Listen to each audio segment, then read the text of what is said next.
Hello friends, कैसे हैं आप लोग। स्वागत है आपका अपने यूट्यूब चैनल टीचर कम फ्रेंड में। तो फ्रेंड्स, इस वीडियो में हम लोग जो है ईवीएस का प्रीवियस ईयर का क्वेश्चन करने वाले हैं।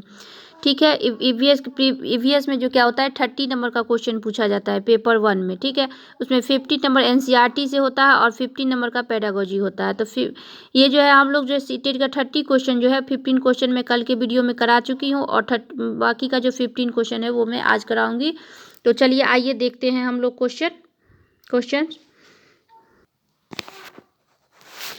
देखिए। स्मिता अपने शिक्षार्थियों को कार्य से संबंधित लैंगिक विषमता और रूढ़िवादी छवियों के प्रति संवेदनशील करना चाहती है। ठीक है, स्मिता को निम्नलिखित में से अपनी कक्षा में क्या करना चाहिए।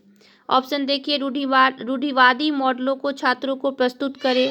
ठीक है, स्टीरियोटाइप मॉडल जो है उस बच्चे को प्रस्तुत करे। विभिन्न प्रकार के कार्यों के फ्लैश कार्ड दिखाएं, मतलब बच्चों को फ्लैश कार्ड दिखाया जिसमें विभिन्न प्रकार का कार्य जो है कौन कौन क्या। एक फ्लैश कार्ड क्या होता है, जैसे एक कार्ड की तरह होता है जिसपे जो है लिखा हुआ रहता है, कोई भी डाटा लिखा हुआ होता है फिगर के साथ या बिना फिगर के। ठीक है, इस टाइप का उस बच्चे को कुछ दिखाएं। केवल लड़कों से प्रतिदिन कक्षा को साफ करने को कहे। अगर लड़कों से प्रतिदिन कक्षा को साफ करने के कहेंगे तो उससे तो और रूढ़िवादिता जो है बढ़ेगी, लैंगिक रूढ़िवादिता जो है बढ़ेगी। तो ये भी ऑप्शन मुझे नहीं लगता सही होगा। एक छात्र की मां को कक्षा में आमंत्रित करे जो ऑटो चालक है।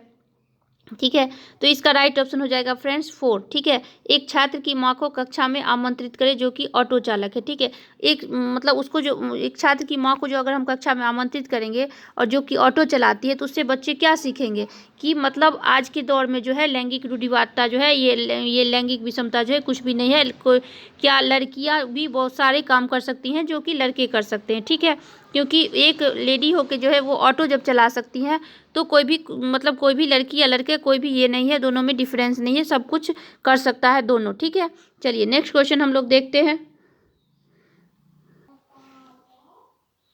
नेक्स्ट क्वेश्चन देखिए, कक्षा 5 के समयन जो है आमतौर पर अपना दिया हुआ कक्षा का कार्य नहीं करते हैं।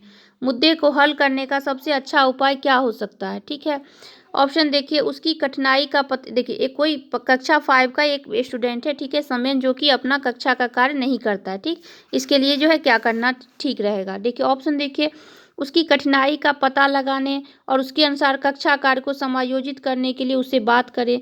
किसी दूसरे बच्चे को उसकी कक्षा के कार्य को पूरा करने में मदद करें। माता पिता से बात करें, उन्हें सलाह दे। उसे वैकल्पिक और आसान गृह कार्य दे।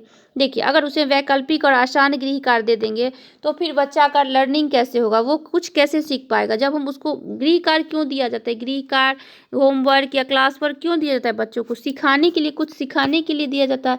अगर जो हम उसको इजी वर्क दे देंगे जो कि उसको आ रहा है, अगर वो कर ही लेगा तो फिर उसको लर्निंग तो हो ही नहीं पाएगा।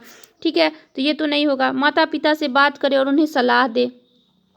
माता पिता तो बच्चे के बारे में सब कुछ जानते हैं और नहीं भी जानते तो वो बच्चे को स्कूल क्यों भेजते, स्कूल भेजते ताकि टीचर जो है उसको देख रेख करे, मतलब उसको जो भी नहीं आता है उसका लर्निंग कराए। ठीक है, तो ये टीचर की जिम्मेदारी है। तो माता पिता से बात करना भी ये उचित नहीं रहेगा। किसी दूसरे बच्चे को उसकी कक्षा के कार्य को पूरा करने में मदद करे, ये ऑप्शन भी गलत है। जब दूसरा बच्चा ही उसका मदद कर देगा, उसका होमवर्क कर देगा, क्लास वर्क कर देगा, तो फिर वो बच्चा तो कुछ भी नहीं सीख पाया ना।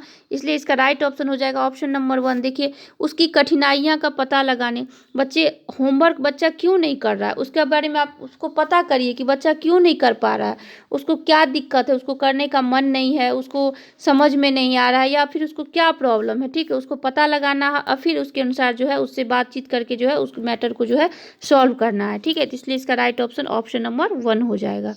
चलिए नेक्स्ट क्वेश्चन हम लोग देखते हैं। नेक्स्ट क्वेश्चन देखिए, मुस्कान ने परिवहन में डीजल वाहनों का उपयोग निषिद्ध होना चाहिए विषय पर एक वाद विवाद का आयोजन किया। मुस्कान के द्वारा इस विषय का कक्षा में वाद विवाद आयोजन का क्या उद्देश्य था। मुस्कान जो है, जो एक टीचर है, वो परिवहन में डीजल वाहन जो है निषेध होना चाहिए, बंद होना चाहिए। ठीक है, इस विषय पर जो है वाद विवाद का आयोजन क्लास में करती है। तो उसका क्या उद्देश्य है, वह पूरी तरह से परिवहन में डीजल वाहनों को प्रतिबंध लगाने की आवश्यकता पर छात्रों को संवेदनशील बनाना चाहती हैं। नहीं, ऐसा कुछ नहीं है। वो टीचर ये तो बिल्कुल नहीं चाहती है कि मतलब परिवहन जो डीजल का जो डीजल से जो भी परिवहन चलते हैं वो पूरी तरह से जो है बंद हो जाए, इसलिए वो बच्चे को वाद विवाद करवा रही है। ठीक है, तो ये ऑप्शन गलत हो गया। यह छात्रों के विचारों को जानने और उन्हें सही करने में मदद करेगा। यह छात्रों को विचारों को जानने तक तो ठीक है, लेकिन उन्हें सही करने में मदद करेगा। बच्चे का जो विचार है उसको हम लोग सही तो नहीं कर सकते हैं। देखिए बच्चा अगर कोई चीज़ सोच रहा है तो उसके विचार को हम जान सकते हैं। अगर उसको लग रहा है कि नहीं, चलो ये डीजल से जो वाहन चलता है वो जो है अच्छा नहीं है, तो उसके विचारों को क्या ये सही कर देंगे, ये बोल देंगे कि नहीं आपका विचार ये गलत है, आपको ये करना चाहिए, ठीक है, उसको तो सही हम लोग नहीं कर सकते, तो ये ऑप्शन भी गलत हो गया। तीसरा देखिए, वह आधुनिक वाहनों के उपयोग के लाभों पर छात्रों को संवेदनशील बनाना चाहती हैं। जी नहीं, वाद विवाद का ये उद्देश्य तो उनका नहीं था कि वो आधुनिक वाहनों का क्या लाभ है क्या हानि है इसके बारे में बच्चों को बताना।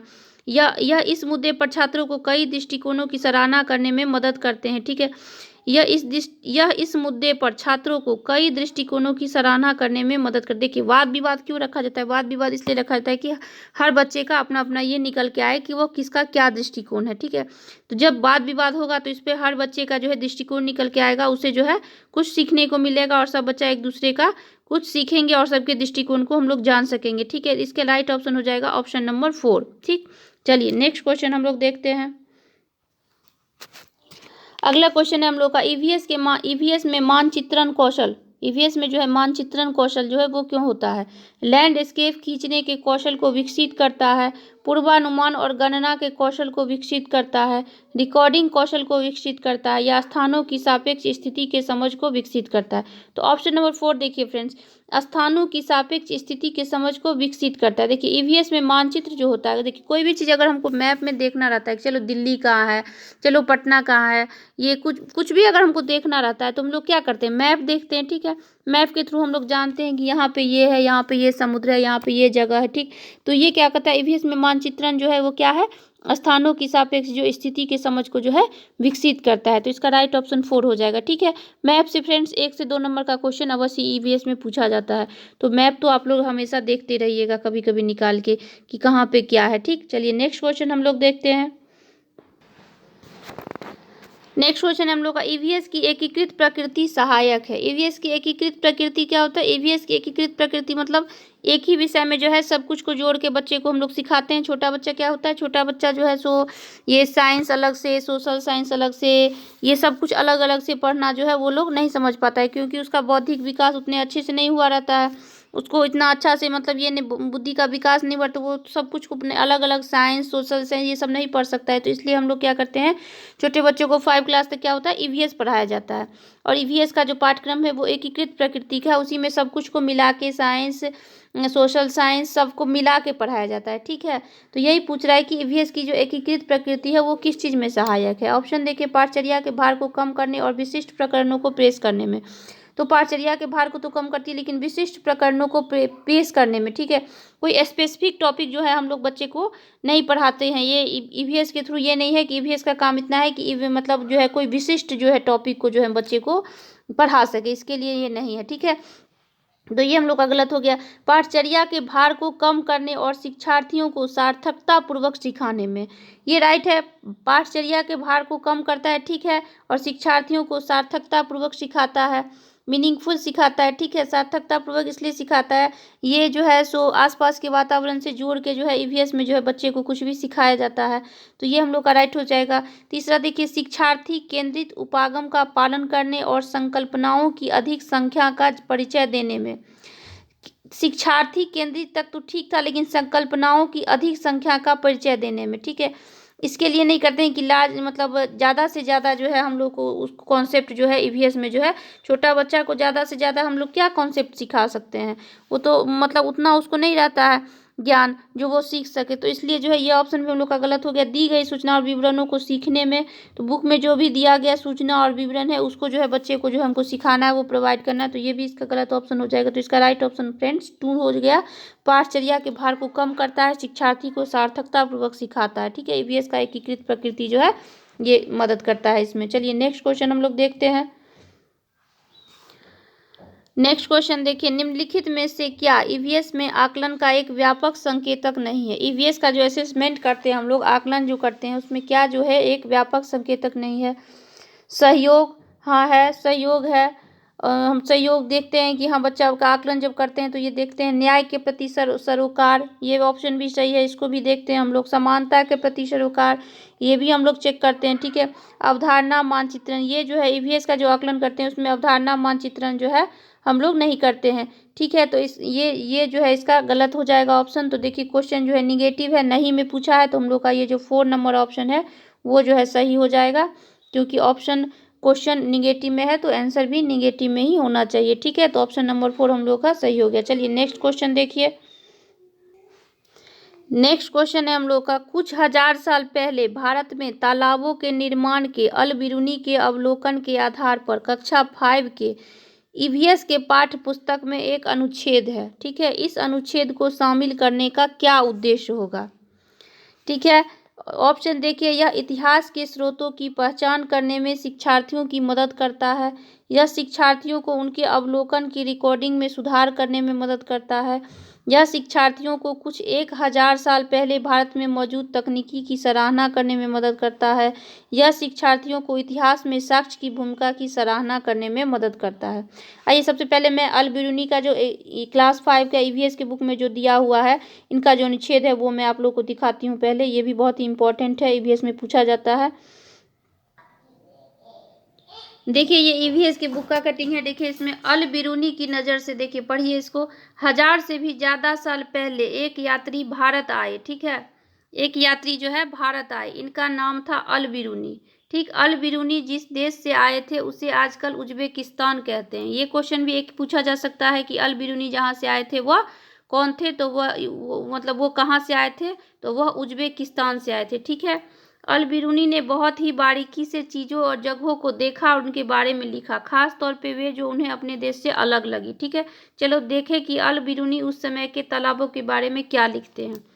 देखिए क्या लिखे थे, यहाँ के लोग तालाब बनाने में तो माहिर है, अगर हमारे देश के लोग इन्हें देखेंगे तो हैरान ही रह जाएंगे। बहुत बड़े बड़े भारी पत्थरों के, लोहे के कुंडों और सरियों से जोड़कर तालाब के चारों तरफ चबूतरे बनाए जाते हैं।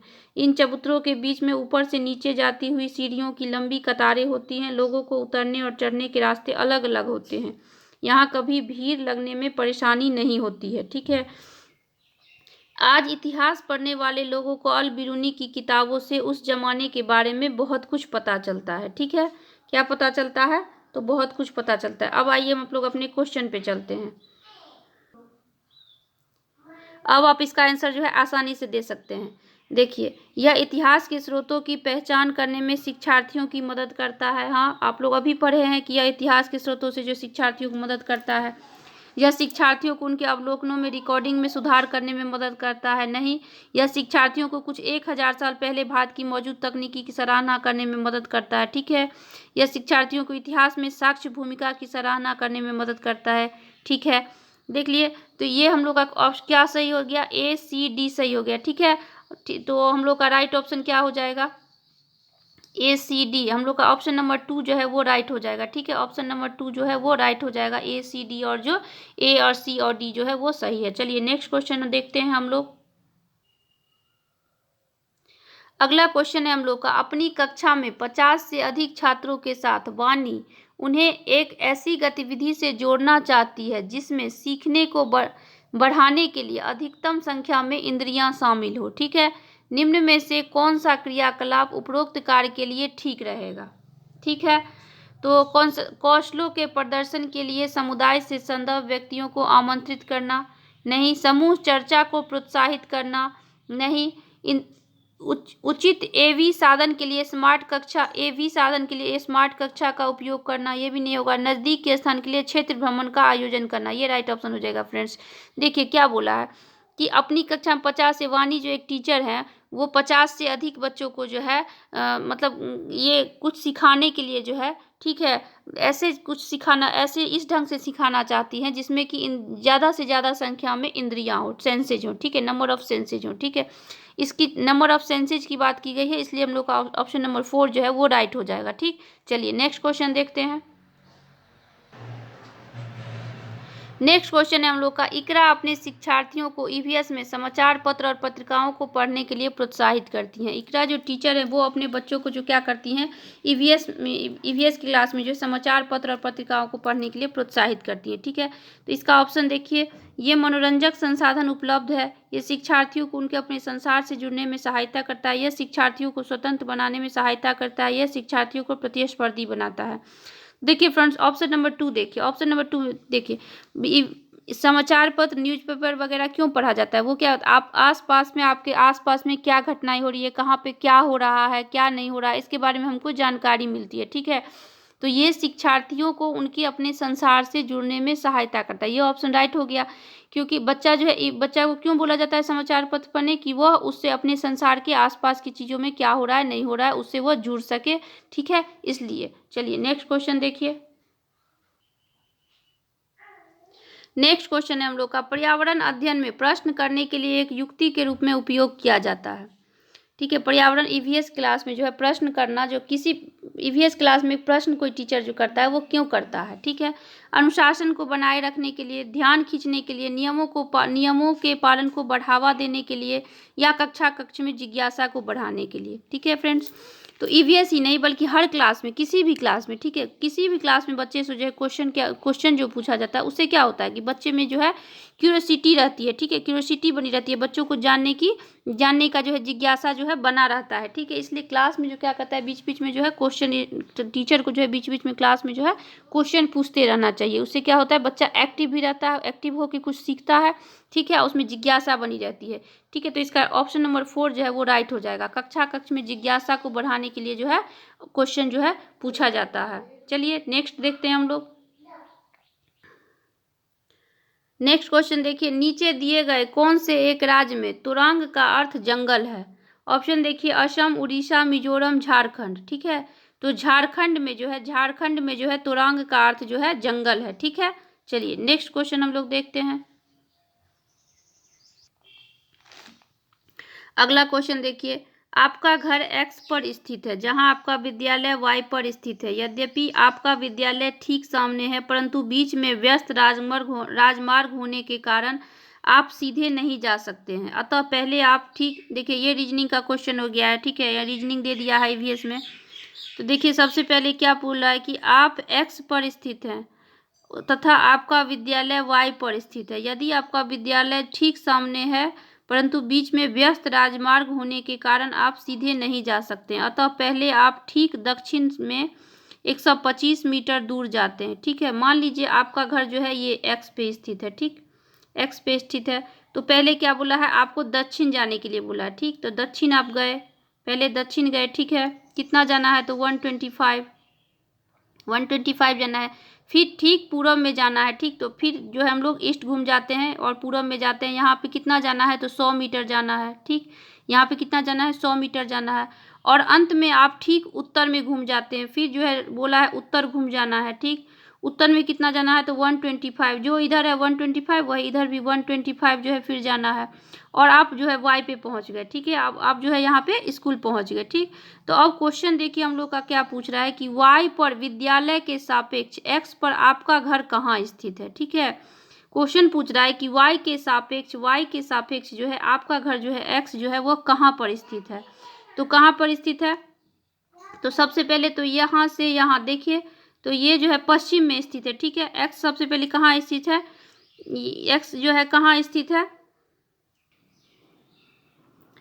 एक्स स्थित हो गया पश्चिम में, ठीक है। अब बताना है कि दूरी कितना है, तो देखिए दूरी क्या हुआ, ये इधर 125 आया था, ठीक। फिर इधर 100, फिर इधर 125, ये दोनों दूरी डिस्टेंस तो सेम ही है, तो ये दोनों डिस्टेंस भी सेम ही है, ठीक है। तो दूरी कितना हो गया, 100, ठीक। तो हम लोग का राइट ऑप्शन क्या हो जाएगा, 100 मीटर है, ठीक है। और पश्चिम जाना है, ठीक। तो इसका राइट ऑप्शन देखिए 125 मीटर ठीक दक्षिण, 100 मीटर ठीक पूर्व, 100 मीटर ठीक पश्चिम, 125 मीटर ठीक उत्तर, ठीक है। तो हम लोग का ऑप्शन क्या आया था कि 100 मीटर की दूरी पे है और पश्चिम दिशा में है। तो ऑप्शन हम लोग का 3 जो है वो राइट हो जाएगा, 100 मीटर की दूरी पर पश्चिम दिशा में है, ठीक है। चलिए नेक्स्ट क्वेश्चन हम लोग देखते हैं। अगला क्वेश्चन देखिए, कोई लड़का नागलोई से गुड़गांव जाने के लिए 4 जून 2020 को किसी रेलगाड़ी में सवार हुआ। यह रेलगाड़ी 22:30 बजे नागलोई से चली और 6 जून को 2020 को 4:30 बजे जो है मड़गांव पहुंची। यदि इस समय अंतराल में रेलगाड़ी ने 1145 किलोमीटर की दूरी तय की तो रेलगाड़ी की औसत चाल लगभग क्या थी। देखिए ये मैथ पूछ दिया है, ईवीएस का यही है, ईवीएस में कुछ भी पूछ सकता है। ईवीएस में जो है सो करेंट भी पूछ देता है, कुछ भी, मैथ भी चलो 1-2 पूछ लेता है, फिर रीजनिंग भी पूछ सकता है, ठीक है। तो इसलिए ईवीएस में जो है हर चीज़ कवर हो जाता है। चलिए देखते हैं इस क्वेश्चन को हम लोग पहले देखते हैं। तो देखिए सबसे पहले जो है कोई लड़का है, ठीक है, नागलोई से चला, ठीक, 4 जून को चला वो, ठीक, 4 जून को चला और 6 जून को जो है 4:30 में पहुंचा, ठीक। तो कितना टाइम हो गया, 4 जून को चला और 6 जून को, 4 जून से जो है 5 जून तक ले लीजिए। 4 जून से जो है 5 जून तक जो है कितना हो गया, 22-30 तक जो है 24 घंटा हो गया, ठीक है। और उसके बाद इधर हो गया ये 6 जून को जो है 4.5 घंटा इधर हो गया, और ये तो इधर हो गया 6 घंटा। तो टोटल टाइम कितना हो गया, टोटल टाइम हम लोग का हो गया यहाँ पे 30 आवर्स, ठीक है। टोटल टाइम हो गया हम लोग का 30 आवर्स। देखिए अब आगे क्वेश्चन देखिए, 30 आवर्स में जो है वो क्या किया, नागलोई से जो है मड़गांव पहुंचा, ठीक है। हम लोग को अब पूछ रहा है यदि इस समय अंतराल में रेलगाड़ी ने इतना किलोमीटर की दूरी तय की तो रेलगाड़ी की औसत चाल क्या होगी, ठीक है। तो चाल बराबर क्या होता है, चाल बराबर होता है, ये स्पीड बराबर होता है डिस्टेंस बाय टाइम, ठीक है। तो डिस्टेंस हम लोग का हो गया 11:45, डिस्टेंस हम लोग का हो गया 11:45, और टाइम हम लोग का क्या निकला था, 30 आवर निकला था। तो इसको जब कट करिएगा तो लगभग में जो है, लगभग में आंसर भी पूछा है, औसत चाल लगभग क्या थी, तो लगभग में आपका ये जाएगा 38.5 किलोमीटर पर आवर हो जाएगा, ठीक है। तो इसका राइट ऑप्शन नंबर 2 हो जाएगा। चलिए नेक्स्ट क्वेश्चन हम लोग देखते हैं। नेक्स्ट क्वेश्चन हम लोग का, नीचे दिया गया कौन सा कथन मधुमक्खियों और छत्तों के विषय में जो है सही नहीं है, ठीक है। प्रत्येक छत्ते में एक रानी मक्खी होती है जो अंडे देती है। नर मक्खियां छत्तों के लिए अत्यंत महत्वपूर्ण होती है। छत्ते में बहुत सारे काम करने वाली मक्खियां होती है। छत्ते में केवल कुछ नर मक्खियां होती हैं, ठीक है। तो मक्खियों के बारे में जो एनसीईआरटी के बुक में दिया हुआ ईवीएस में, चलिए पहले मैं आपको वो दिखाती हूँ, फिर आप लोग अपने आप से ही इसका आंसर दे देंगे। चलिए देखिए, ये देखिए ये एनसीईआरटी के बुक का कटिंग है। देखिए मधुमक्खी के बारे में यहाँ पे क्या दिया गया है, हर छत्ते में एक रानी मक्खी होती है, ठीक है, जो अंडे देती है। छत्ते में कुछ नर मक्खी भी होते हैं। छत्ते में बहुत सारे काम करने वाली मक्खियां भी होती हैं। ये दिन भर काम करती हैं, शहद के लिए फूलों का रस ढूंढती है। जब किसी मक्खी को रस मिल जाता है तो वह एक तरह का नाच करती हैं। उससे दूसरी मक्खियों को जो है पता चल जाता है, ठीक है। उससे दूसरी मक्खियों को जो है पता चल जाता है कि रस कहाँ है। वे रस से शहद बनाती हैं। छत्ता बनाने का काम भी जो है इन्हीं का होता है, और बच्चों को पालना भी। ये ना हो तो छत्ता बने और ना ही शहद इकट्ठा हो, ठीक है। ये मतलब ये बोला जा रहा है ये मधुमक्खियों के बारे में, ठीक है। शहद के बिना छत्ते की सारी मधुमक्खियां भूखी ही रह जाती हैं। नर मक्खी छत्ते के लिए कुछ खास काम नहीं करते हैं, ठीक है। चलिए अब हम लोग क्वेश्चन पे चलते हैं। अब आप लोग खुद से ही जो है इसका आंसर जो है दे पाएंगे। अब देखिए इसका ऑप्शन, अब देखिए प्रत्येक छत्ते में एक रानी मक्खी होती है जो अंडे देती है, राइट। नर मक्खियां छत्तों के लिए अत्यंत महत्वपूर्ण होती है, रॉन्ग। नर मक्खियां क्या हम लोग अभी पढ़े कि नर मक्खियां जो है छत्तों के लिए उतना जो है इम्पोर्टेंट नहीं होता है, ठीक है। छत्ते में बहुत सारी मक्खियां काम करने वाली मक्खियां होती हैं, सही, ठीक है, ये भी सही हो जाएगा। छत्ते में केवल कुछ नर मक्खियां होती है, केवल तो नहीं लेकिन कुछ नर मक्खियां होती है, तो ये भी सही, ठीक है। तो हम लोग का ऑप्शन क्वेश्चन देखिए, नीचे दिया गया कौन सा कथन मधुमक्खियों और छत्तों के विषय में सही नहीं है, ठीक है। क्वेश्चन निगेटिव, आंसर भी निगेटिव, तो ऑप्शन हम लोग का कौन सा सही हो जाएगा, ऑप्शन नंबर 2 जो है हम लोग का राइट हो जाएगा। नर मक्खियां छत्तों के लिए उतना जरूरी नहीं होती हैं, ठीक है। मधुमक्खी के बारे में जो है ये जो है गलत लिखा गया। चलिए नेक्स्ट क्वेश्चन हम लोग देखते हैं। नेक्स्ट क्वेश्चन है हम लोग का, आज हम मिर्ची के बिना भोजन की कल्पना भी नहीं कर सकते। इसे व्यापारी हमारे देश में लाए थे, ठीक है। तो इसे कहाँ के व्यापारी जो हमारे देश में लाए थे हम लोग को ये बताना है। अफगानिस्तान से, इंग्लैंड से, दक्षिण अमेरिका से, दक्षिण अफ्रीका से। तो इसका राइट ऑप्शन हो जाएगा फ्रेंड्स ऑप्शन नंबर 3, ठीक है। दक्षिण अमेरिका से जो है मिर्ची जो है हमारे देश में आई थी।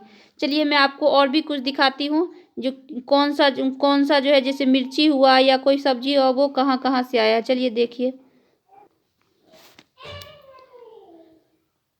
ये देखिए ये भी एनसीईआरटी से ही मैंने लिया है। देखिए मिर्ची हमारे देश में पुर्तगाल देश के व्यापारी दक्षिण अमेरिका से भारत लाए थे, ठीक है। इसमें से भी कुछ पूछ सकता है ईवीएस में। ईवीएस का जो 15 नंबर का एनसीईआरटी से कवर किया जाता है तो उसमें इसमें से कुछ भी पूछ सकता है। और जैसे कि पूछा ही गया है जो मिर्ची वाला क्वेश्चन अभी हम लोगों ने अभी जो किया है, ठीक है।